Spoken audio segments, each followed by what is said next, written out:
Ladies and gentlemen, the sole genius behind the Aries system, my son Brent. The applause was deafening. I stood frozen as my father Edward handed the microphone to my brother, a gambling addict who couldn't code a single line.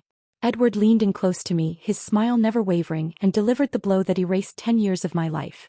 "Don't make a scene, Mia," he whispered, his voice cold as ice. "You're just the mechanic. Mechanics don't get equity. Now smile or you won't even get a severance package." I didn't scream. I didn't cry. I reached into my pocket, pulled out my security badge and set it gently on the mahogany table. It made a soft click that nobody heard over the cheering. Then I turned around and walked out. I walked past the investors, past the champagne, and past the $1.2 billion worth of technology that, unbeknownst to them, was about to become very, very expensive paperweights. Before I tell you what happens when a mechanic decides to stop fixing the engine, drop a comment. Where are you watching from, and have you ever had someone take credit for your life's work? I sat in my 10-year-old sedan, the engine cold, listening to the muffled bass of the celebration music thumping through the garage concrete. My name is Mia. I am 32 years old, and for the last decade I have been a ghost. Inside that building they were toasting to the future of Aries MedTech. They were celebrating the Class 3 robotic prosthetics that could let a paralyzed man run a marathon. But they didn't know how those machines actually worked. They didn't know that every single line of code, every safety protocol, and every FDA compliance log bore my digital fingerprint. My brother Brent, the architect. Brent couldn't even spell compliance. He was a gambling addict who treated the company accounts like his personal casino. I spent my 20s cleaning up his messes. I worked 18-hour days fixing his errors, covering his tracks, and ensuring that our technology didn't accidentally kill someone. I signed every safety log because Brent didn't have the license. I was the safety net that caught him every time he fell. You might ask why I stayed. Why did I let them use me for 10 years? It's a question I asked myself every time I drove home alone while they went on vacations I paid for. The truth isn't simple. It's what psychologists call the trap of normalized cruelty. My father Edward didn't break me in a day. He chipped away at me slowly, methodically since I was a child. He taught me that love was conditional. He taught me that my value wasn't inherent. It was functional. I was valuable only when I was useful. I remember when I was 12 I won the state science fair. I ran home, bursting with pride, holding the blue ribbon. Edward didn't even look at it. He just pointed to Brent, who was crying over a broken toy car. "Fix it, Mia," he had said. "Your brother is the statue, you are the pedestal. Without you he falls, so don't you dare move." That was the lesson. I wasn't the art. I was the support structure. I wasn't the star. I was the gravity that kept their world from spinning apart. They trained me to be invisible. They trained me to believe that being the good daughter meant setting myself on fire to keep them warm. They thought that training would last forever. They thought I would fade away quietly because that's what pedestals do. They stay still while the statue gets the glory. But they forgot one thing. If you remove the pedestal, the statue doesn't just look less impressive. It crashes to the ground and shatters into a million pieces. I looked at my hands. These were the hands that wrote the code. These were the hands that secured the safety of thousands of patients. And these were the hands that held the only key to the kingdom. My phone buzzed in my lap. The screen lit up with a notification I had received every single day for 3,600 days. It was time. The vibration against my thigh was a feeling I knew better than my own heartbeat. 5 p.m. The daily automated prompt from the Aries central server. I pulled the phone out. The screen glowed with a simple white notification box. Biometric handshake required. Level 5 administrator. Authorized daily operations. For 10 years I had pressed the green accept button without thinking. I pressed it on Christmas morning while my family opened gifts without me. I pressed it during my best friend's wedding reception while hiding in the bathroom. I pressed it while I had the flu, while I was on dates, and while I was burying my grandmother. That button was the leash that kept the billion-dollar dog walking in a straight line. Edward thought he had stripped me of my power when he took my plastic security badge. He thought firing me meant I was gone. He forgot that he hadn't just built a company. He had built a kingdom of Class 3 medical devices that required a licensed monarch to function. And he had just exiled the queen. I propped my tablet on the steering wheel. The company was live-streaming the event for the global markets.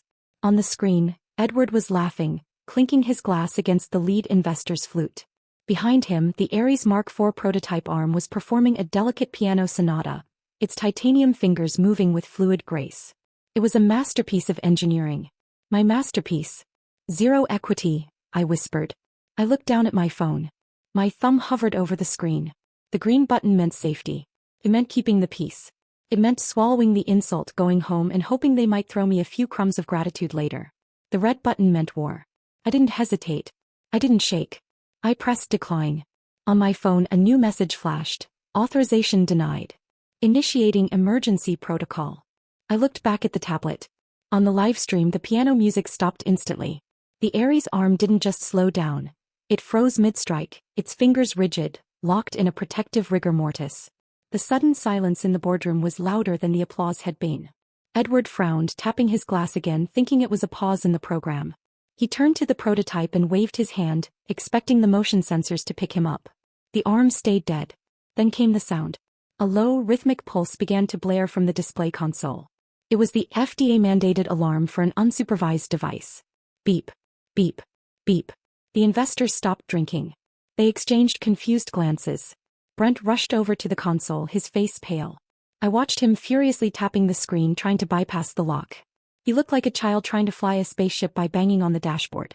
A large red banner scrolled across the presentation screen behind them, replacing the Ares logo. It was crisp, clear, and impossible to ignore. System lockdown. Unauthorized operation. Licensed supervisor missing. All units disabled. Edward's smile vanished. He spun around, his eyes scanning the room, scanning the crowd, looking for the one person he had just thrown out like trash. I took a sip of the lukewarm water bottle in my cup holder. The show was just beginning. The silence in my car was shattered by the ringtone I had assigned to my father. A jarring, repetitive siren. The name Edward flashed on the dashboard screen like a threat. I picked up. I didn't say hello. I didn't have to. Turn it back on. His voice was so loud it distorted the speaker. I could hear the chaos in the background. Investors shouting, chairs scraping, the relentless beep of the FDA alarm. Turn it back on right now, Mia. I know you did this. I know you rigged it. I leaned back in my seat, watching the live stream on my tablet. On screen, Brent was sweating through his expensive suit, frantically mashing buttons on a console that was completely dead. I didn't rig anything, Edward, I said, my voice calm, almost bored. I told you, I'm just the mechanic. And since I don't work there anymore, I can't authorize the safety protocols. Don't give me that technical garbage, he screamed. You sabotaged the fleet. You planted a virus. I will sue you for everything you have. I will bury you so deep you'll never work in this industry again. It's not a virus, I corrected him. It's a feature. Specifically, it's the 24-hour supervisor mandate required for Class 3 medical devices. Without a licensed administrator to biometrically sign the logs, the system defaults to safe mode to prevent patient injury. It's not sabotage, Dad. It's the law. I don't care about the law, he roared. I have investors here. I have $1 billion deal on the table. Fix it. There was a scuffling sound, and then my mother's voice came on the line. She was crying, that breathless, high-pitched sob she used whenever she wanted to manipulate me. Mia, please, Cynthia begged. How could you do this? How could you be so cruel to your brother? This was his big night. He needs this win. Why are you trying to destroy this family? I closed my eyes for a second. There it was. The classic pivot. When threats didn't work, they switched to guilt. They didn't care that Edward had just fired me and erased my existence. They only cared that I was ruining the party. I didn't destroy the family, Mom, I said. You did. When you sat there and watched Dad give my life's work to a gambling addict. You chose your side. We gave you a job, she shrieked, the mask slipping. We fed you. We let you play scientist in that lab. And this is how you repay us. By embarrassing us. Give me the phone. Edward snatched it back. His breathing was ragged. Listen to me, you ungrateful little brat. I want the override code. Right now. Give me the password and maybe, I won't call the police. I looked at my hand again. The thumb that had pressed decline. There is no password, Edward, I said. It's a biometric key. It scans the unique vascular pattern of a licensed engineer's thumbprint. Specifically my thumbprint. Then come back here, he demanded. Get in here and unlock it. I can't do that, I said. Why the hell not? Because you fired me, I said. And as you so clearly pointed out, mechanics don't get equity. So unless you're planning to sign over 50% of the company in the next 5 minutes, my thumb stays with me. You can't do this, he stammered, the reality finally hitting him. You can't just walk away with the keys to $1 billion company. I just did, I said. Good luck with the investors, Dad. I hear they hate surprises. I tapped the red end call icon on the screen. The connection severed. The sirens stopped. On the tablet, I watched as the lead investor stood up, buttoned his jacket and walked out of the room. Edward chased after him, grabbing his arm, desperate, pathetic. I put the car in gear. I wasn't going home. I was going back. Not to fix it but to finish it. I walked back into the lobby of Ares MedTech. The security guard, old Mr. Henderson, couldn't look me in the eye. He just buzzed me through the turnstile with a shaking hand. I took the elevator up to the penthouse floor. I expected lawyers. I expected a settlement offer. I expected Edward to slide a piece of paper across the table with a number that had too many zeros, trying to buy back his dignity. I was naive. I forgot that when you corner a narcissist, they don't negotiate. They annihilate. The boardroom doors were open. The atmosphere inside was heavy, suffocating. The investors were still there, sitting in tense silence. Brent was leaning against the wall, scrolling on his phone, looking bored. Edward stood at the head of the table. He wasn't sweating anymore. He wasn't screaming. He was adjusting his cufflinks, looking calm. Too calm. "I'm here," I said, stepping into the room. "Let's talk about the equity I was denied." Edward looked up. He didn't smile. He looked at me with a performance of such profound sadness that for a second, I almost believed it myself. "I'm sorry, Mia," he said softly.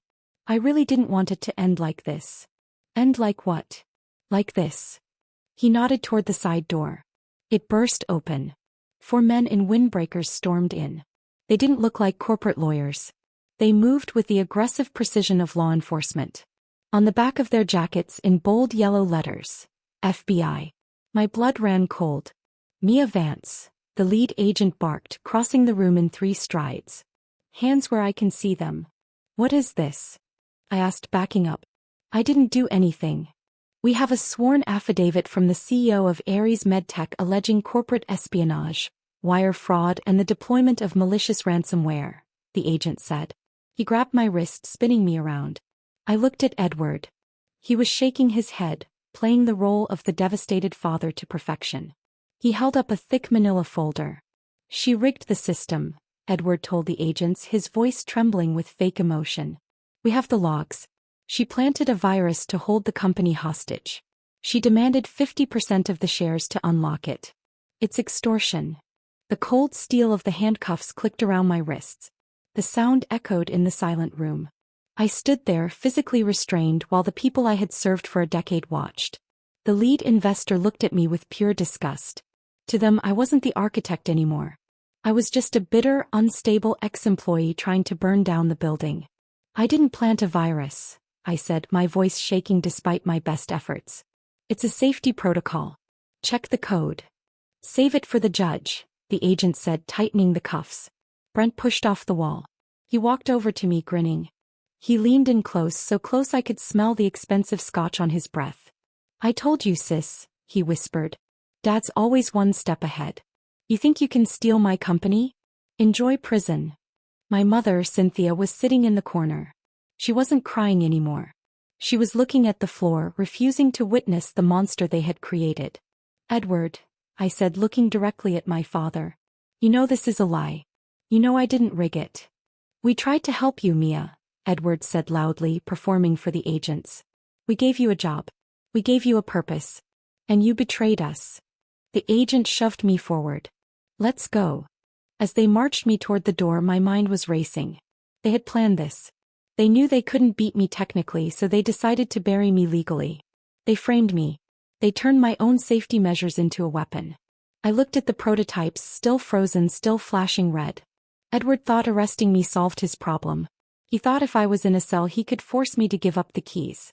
He didn't realize that by putting me in handcuffs he hadn't just framed me. He had just walked directly into a federal trap he didn't even know existed. The agent read me my rights, but I kept my eyes on the flashing message behind Edward. "System lockdown. FD Protocol 21-11. Edward was glowing with victory. He had taken my work, erased me from the company, and now planned to jail me to finish the job.